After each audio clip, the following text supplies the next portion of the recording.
네, 강프로입니다. 하이닉스 봅니다. 하이닉스 오늘 오랜만에 반등을 했습니다. 62평을 딱 목전에 두고 있어요. 하이닉스가 62평을 수렴한 건 참 오랜만입니다. 올해 2월달 이후로 처음이에요. 자, 근데 많이 오르기도 했다. 이 부분 우리가 인정하고 갑시다. 많이 오르기도 했어요.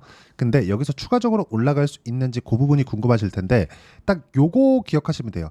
여기까지는 독점에 대한 프리미엄을 받고 있었고요. 지금부터는 독점에 대한 프리미엄이 다 빠진 상태입니다. 그쵸? 조정을 먼저 받았어요. 삼성전자에서 HBM3가 아니라 3까지 통과했다는 내용이 밝혀졌죠. 그리고 하이닉스보다 이익률이 떨어집니다. 왜? 수율이 그렇게 안 나오거든요. 자, 예를 들어서 그런 거예요. 쓸 수 있는 것, 그리고 쓸 수 없는 것, 즉 분량. 그쵸? 이 분량률을 잡는 걸 가지고 수율이라고 합니다. 예를 들어서 10개를 찍어서 쓸 수 있는 게 한 5개 나오고, 그쵸? 요게 수율이 50%입니다. 쓸 수 없는 것들은 저사양으로 빼는 거죠. 이런 식으로 활용을 하고 있는데 수율이 삼성전자보다 하이닉스가 더 높습니다. 자, 그러면 하이닉스에 대한 실적 개선세가 훨씬 더 좋아질 수밖에 없고, 더 긍정적인 내용은 삼성전자에서 더 이상 못 버티기 때문에 감산을 했죠. 감산을 하니까 어떻게 돼요? 공급이 줄고, 공급이 주니까 어떻게 됩니까? 당연히 반도체 가격이 반등을 했죠. 그래서 나온 결과가 뭐예요? 삼성전자의 실적입니다. 보세요. 삼성전자, 그쵸? 삼성전자의 실적. 여기 분기 실적을 보면 10조 4천억, 2분기 실적입니다. HBM을 못하고 있는 실적이 요 정도라는 거죠. 삼성전자가 반도체 경기를 돌려 세웠다. 그쵸? 더 가파르게 만들어놨다. 그쵸? 자, 그러면 요런 수혜를 어디서 보는 겁니까? 하이닉스에서 봅니다. 지금은. 그쵸? 뭐 결과적으로 삼성전자가 다시 뒤집을 수 있을지 뭐 그거 모르겠습니다. 그때 가봐야 알겠죠. 그런데 우리가 봐야 되는 내용은 철저하게 가격 기준에서 매매를 해야 된다는 거고, 그리고 내년 물량까지는 완판입니다. 딱 한 가지 문제가 됐었던 게 삼성전자에서, 그쵸? 삼성전자에서 독점 프리미엄을 만들어줬잖아요. 그쵸? 삼성전자에서 못했기 때문에 하이닉스에서 독점 프리미엄이 있었는데 그 프리미엄이 이번 하락으로 인해서 다 해소가 됐고, 지금부터는 엔비디아 실적 때까지 약간은 이렇게 지지부진할 수 있지만 이쪽 구간에서 그쵸 반등 확인하고 나서는 내가 매매할 수 있는 타점을 잡는 게 먼저다. 그리고 무엇보다 내년까지 완판돼 있는 물량, 그리고 추가적으로 증설이나 그런 부분이 있기 때문에 과열이나 재고에 대한 부분은 아직까지 걱정할 필요가 없고, 전 앞으로 이 그 메모리 반도체에 대한 부분이 재고가 많이 없을 것 같아요. 재고 부담이. 원래 메모리 반도체 시장은 사이클 산업이라고 했었거든요. 왜 그러냐면 이게 재고 때문입니다. 함부로 감산을 할 수가 없어요. 그래서 하이닉스도 적자를 계속 봐오면서 감산을 못했던 겁니다. 왜? 삼성전자가 그냥 증산을 해버리면 하이닉스는 그냥 더 큰 적자를 보고 어려워지는 상황이 되거든요. 그래서 늘리지는 않지만 줄이지도 못하는 그런 상황이 지속이 됐었는데, HBM 같은 경우에는 고마진율에 그리고 주문 제작 방식이기 때문에 TSMC와 같죠.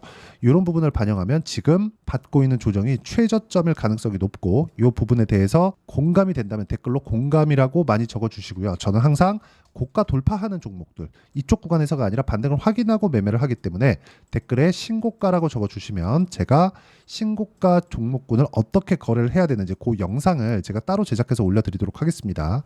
자, 그럼 지금 하이닉스에서 중요한 건 뭐예요? 내일 아침에 나오는 실적입니다. 실적 어떻게 나와요? 좋게 나옵니다. 왜? 삼성전자의 실적이 좋았기 때문에. 삼성전자의 실적하고 하이닉스의 실적하고 왜 관계가 있나요? 메모리 반도체 가격에 따라서 실적이 움직이니까. 근데 여기서는 왜 이렇게 가파르게 떴어요? HBM에 대한 독점에 대한 그 프리미엄을 가지고 있었기 때문이다. 근데 독점 프리미엄을 가지고 있었던 걸 이번 조정으로 전부 다 해소가 됐고, 여기서 추가적으로 하락하기 위해선 엔비디아의 하락도 같이 동반돼야 되는데, 엔비디아의 실적은 앞으로도 계속 좋아질 전망입니다. 못해도 6개월 정도는, 최소 6개월 정도는 우리가 걱정할 필요가 없다. 물론 우리가 여기서 매도 그냥 딱 고가에 팔고 여기 다시 사면 좋겠죠. 근데 이거를 꾸준히 할 수 있겠느냐, 그 부분에 대해서 이야기를 드리는 겁니다. 못합니다. 그래서 우리는 확인하고 매매를 해야 되고, 이렇게 확인하는 과정에서 우리가 실전에서의 상황을 본다면 정확하게 돌파하는 구간에서만 공략한다. 이 부분이 있습니다. 자, 내용 보시면 어때요? 알테오젠 같은 거 어때요? 올라가는 구간에서 공략한 결과 33, 18%, 14% 이런 정도의 상황을 꾸준하게 만들어가죠. 그리고 이쪽 구간에서도 보세요. 확인하고 매매하는 구간을 지속적으로 만들어가고 있기 때문에 매매하는 과정에서 가격을 보는 건 그 어느 때보다 중요하다. 하이닉스에 대해서 이야기를 드리고 있으니까 뭐 DI나 반도체 종목군들을 보면 어떻습니까? 올라가는 구간 이런 정도의 상황을 꾸준하게 만들었을 때 25%, 밑에 내려오면 뭐 26%, 22% 이런 정도의 수익 구간을 꾸준하게 만들어가고 있으니까 이렇게 가격 잡는 법, 요거 반드시 배우셔야 되고요. 내가 가격에 대한 이해가 필요합니다. 원래 제가 이런 내용을 여기 소통방에서 하고 있었는데 소통방은 지금 인원이 다 찼고요. 제가 대기해 두시면 제가 추가적으로 인원 모집할 때 가장 먼저 링크를 보내드리도록 하겠습니다. 여기서 보면 뭐 D&D 파마텍이나 이런 건데 오늘 시장이 안 좋았는데도 불구하고 D&D 파마텍 자 보세요.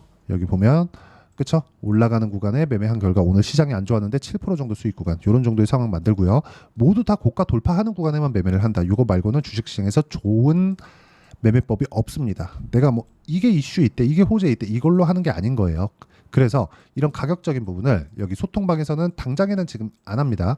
채워진 인원만 가지고 할 거고 제가 주말 라이브에서 어떤 식으로 하는지 매매 즉 구조적인 내용에 대해서 라이브에서 진행하도록 할 테니까 매주 합니다. 매주 하니까 링크 받으시면 되고요. 상단에 있는 전화번호로 구독 또는 라이브라고 문자 보내주시면 여기 소통방 입장 링크 요거는 인원을 제가 추가 모집할 때 보내드리도록 하고요. 라이브 링크는 제가 보내드리도록 하겠습니다. 이게 가장 중요하니까 그쵸? 와서 배우시면 되고 무엇보다 중요한 내용은 주식시장은 철저하게 미래가치를 반영하는 과정에서 가격이 먼저 뜬다는 겁니다. 그래서 우리가 가격을 보고 매매를 하는 거예요. 보면 태성 한번 보겠습니다. 어떻습니까? 올라가는 구간에 매매한 결과 어때요? 50% 정도의 수익 구간 이런 정도의 상황이 나온다는 거죠. 자 그러면 태성이 좋고 한미반도체가 좋고 DI가 좋고 YC가 좋고 이런 종목들이 계속해서 강한 종목들 다 제가 매매한 종목들입니다. YC나 그런 종목들 보면 어떻습니까? 올라가는 구간이죠. 5%씩 이렇게 손절하는 구간도 있지만 밑에 내려보면 어때요? 8% 수익, 17% 수익 이런 정도의 상황 만들죠. 조선 한번 볼게요. STX 중공업 자 보면 어때요?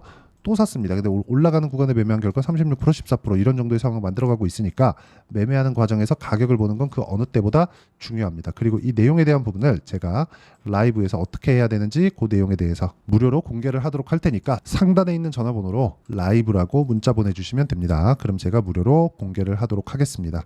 자 가장 중요한 점 가격 보라고 제가 누차 말씀드렸죠. 하이닉스는 이미 선반영됐다. 독점 프리미엄이 약간 훼손된 걸 먼저 선반영한 겁니다. 그렇기 때문에 하락에 대한 반영은 됐다. 근데 내일 실적 발표가 예정되어 있고 실적은 잘 나온다. 예상치보다 더 중요한 것, 실제 실적보다 더 중요한 것, 전망치에 대한 부분인데 사실상 전망치도 엔비디아의 지금 가장 많은 이익을 받고 있기 때문에 엔비디아의 실적이 더 중요합니다. 그래서 하이닉스의 실적은 그냥 이벤트성으로 보시면 되고 가격이 낮아졌기 때문에 실적에 대한 부담감은 없습니다. 실적 기대감보다는 훨씬 더 잘 나올 텐데 이건 삼성전자 때문이라고 말씀드렸으니까 실적에 대한 기대감 전혀 걱정 안 하셔도 되고 우리가 봐야 되는 건 철저하게 가격 보자. 이 부분 반드시 기억을 하시고요. 이 가격에 대한 부분을 이해를 했을 때 그쵸? 어떤 식으로 매매 전략을 가져가야 되는지를 여기 하이닉스의 단기 보유 전략 그리고 단기 보유 전략을 활용한 하이닉스의 실시간 타점 요건 제가 하이닉스만의 실시간 타점을 문자로 공유를 해드리도록 할 테니까 상단에 있는 전화번호로 문자 보내주시면 하이닉스의 단기 보유 전략과 실시간 타점을 문자로 공유를 해드리도록 하겠습니다.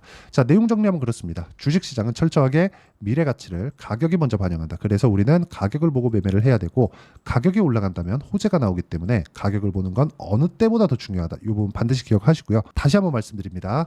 영상 돌려보면서 이해하는 게 중요하고요. 제가 어떤 타점에 잡아서 공략을 했는지 그 부분 공부하시고요. 주말 라이브 참가하셔서 와서 배우시면 됩니다. 영상을 계속해서 돌려보면서 이해하는 게 진짜 중요하니까 모든 분들이 다 이해를 하시고요. 성공 투자하셨으면 참 좋겠습니다. 자, 24년도가 돼도 여전히 시장은 녹록지 못합니다. 이런 상황이 벌어지는 건 어쩔 수 없습니다. 이런 상황에서도 수익이 나는 종목들의 구조는 변하지 않습니다. 즉 대시세 종목에 대한 구조는 변하지 않는다는 거고 실제 제가 소통방에서 지속적으로 이야기를 드리고 있는 내용도 대시세 종목이나 시장 주도주를 공략하는 건 철저하게 가격 분석을 하라고 이야기를 드리고 가격 분석 이후에는 이슈에 대한 파악 그리고 이슈를 파악하고 나서는 다시 내가 얼마에 매수할지 그 타점에 대한 부분을 지속적으로 언급을 하고 있습니다. 자, 근데 생각해 보세요. 시장이 굉장히 어려웠습니다. 어려운 상황에서의 어떤 종목들이 강했냐 보면 반도체와 그리고 바이오입니다. 자, 실제 여기 보면요. HLB에 제가 실제 매매한 내용을 띄워놓고 보여드리고 있는데 1월 22일부터 매매를 시작해서 4일 동안 31%의 수익 마감이 됐고요. 그리고 여전히 신고가 종목입니다. 자, 그리고 그 다음 어보브 반도체, 이름을 보시다시피 반도체 종목이죠. 그리고 AI 반도체는 지속적으로 강세를 보이고 있습니다. 이 종목도 신고가를 먼저 달성한 이후에 제가 21%의 단기간에 21%의 큰 수익을 내고 마감이 됐습니다. 다시 재공략을 준비하고 있고 이런 부분은 소통방에서 다 공유를 해드립니다. 자, 그리고 코세스, 자, 코세스 같은 종목도 당연히 그쵸, 신고가 종목이고요. 그리고 반도체 종목입니다. 이 종목도 영업일 기준에서 이틀 동안 대략 한 15%의 수익 마감이 됐습니다. 내용을 한번 보시면 어떻습니까? HLB를 포함해서 뭐 30%, 20%, 뭐 15% 이런 식의 수익이 지속적으로 발생하고 있는데 이 세 종목 모두 다 신고가 종목이고 1월 달에 시장이 약세를 보이고 있는 구간에서도 강했었던 그런 종목입니다. 특징점이 하나 있는데 그 이슈에 앞서서 가격이 먼저 반영했다는 거죠. 그렇게 제가 가격을 먼저 보고 이슈에 대해서 파악하는 이유는 결과적으로는 큰 시세를 먹기 위한 사전 준비 작업입니다. 실제로 큰 시세를 먹기 위해서 사전 준비 작업을 했을 때 여기 레인보우 로보틱스 127% 그리고 ISC 98% 그리고 한미반도체 97%의 큰 수익을 내는 상황을 만들 수 있습니다. 어떤 식으로 소통방에서 진행됐는지 그쵸, 그 상황을 제가 이야기를 드린 건데 이런 상황도요 당연히 신고가를 공략했을 때 가능한 겁니다. 자, 그러면 이번에도 마찬가지입니다. 그쵸, 정부 주도의 코리아 디스카운트 해소 방안이 2월 달에 발표를 하고요. 그리고 2월 달에 발표된 내용을 토대로 주가가 움직이는 게 아니라 이미 움직인 내용이 있죠. 실제 이 내용은 크게 중요한 게 아니라는 겁니다. 실제 움직인 내용을 보면 자, 기아차입니다. 실제로 12월 달에 신고가를 만들어 놓고 정부에서 입김을 불어 넣으니까 순식간에 기아차를 포함해서 현대차 같은 거대 기업들의 주가가 2주도 채 되지 않아서 40% 정도의 큰 시세를 냅니다. 자, 그러면 우리는 어떤 종목을 봐야 될까요? 이슈를 파악해야 되는 것도 맞지만 철저하게 가격에 맞춰서 매매를 해야 되는 게 당연히 중요합니다. 정부가 주도하는 정책 방향이 있겠죠. 그 방향에 맞춰서 우리가 종목을 찾을 필요가 있다. 자, 그러면 답이 나왔습니다. 정부가 주도하는 방향에 맞춰서 제2의 기아차를 찾는 게 지금은 중요하다. 근데 정부 정책의 방향에 맞게 가자. 그랬을 때 앞서서 제가 보여드렸었던 내용인 여기 레인보우 로보틱스 127% 그리고 ISC 98% 그리고 한미반도체 97%와 같은 수익을 낼 수 있습니다. 물론 시간에 대한 부분은 최소 2주의 시간이 필요하고요. 그리고 최장 3개월 안에 끝내야 됩니다. 자, 기아차의 시세를 보셨던 것과 같이 2월 달에 정부 정책의 방향이 결정되고요. 바로 3월 달이면 시행입니다. 자, 그러면 우리는 거기에 맞춰서 당연히 종목을 찾아야 되고 제가 제2의 기아차를 찾아놨습니다. 제가 아까 전에 소통방에서 이야기를 드렸었던 내용 다 공개를 해드렸는데 그 내용처럼 종목만 받고 싶다 하시는 분들은요. 상단에 있는 제 전화번호로 대시세, 자, 대시세라고 문자를 보내주시면 정부 정책의 방향에 맞는 종목을 모든 분들에게 무료로 공개를 해드리도록 하겠습니다. 자, 제가 원하는 건 채널 성장이 목적입니다. 자, 그래서 구독과 좋아요 꼭 좀 부탁드리고요. 모든 분들이 정부 정책에 맞는 방향으로 매매를 이어가서 큰 수익 보셨으면 좋겠습니다.